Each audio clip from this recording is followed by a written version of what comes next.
बिस्मिल्लाहिर्रहमानिर्रहीम। अस्सलाम वालेकुम नाज़रीन, उम्मीद करता हूँ कि आप सब खैरियत से होंगे। काम की बातें। बच्चों की हिचकियाँ ना बंद हो रही हों तो इन्हें खालिस शहद चटाएं, हिचकियाँ बंद हो जाएंगी।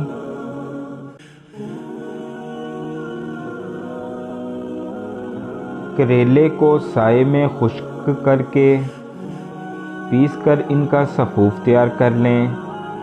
रोज़ाना 2 ग्राम खाएं, मोटापे का बेहतरीन इलाज है।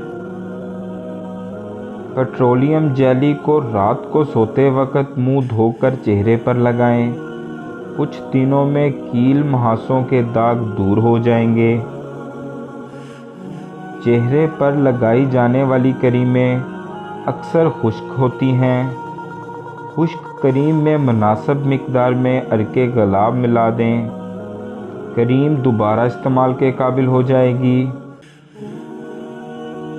नौमौलूद बच्चों के जब दांत निकलने वाले हों तो शहद और नमक को बाहम मिलाकर इससे बच्चों के मसूड़ों पर लगाएं। दांत बगैर तकलीफ़ के निकल आएंगे।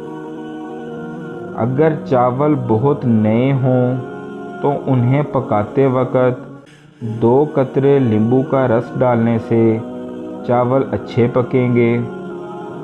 दोस्तों, अगर आप हमारी ऐसी वीडियोस को देखना चाहते हैं तो हमारे चैनल को सब्सक्राइब कीजिए। अल्लाह हाफिज़।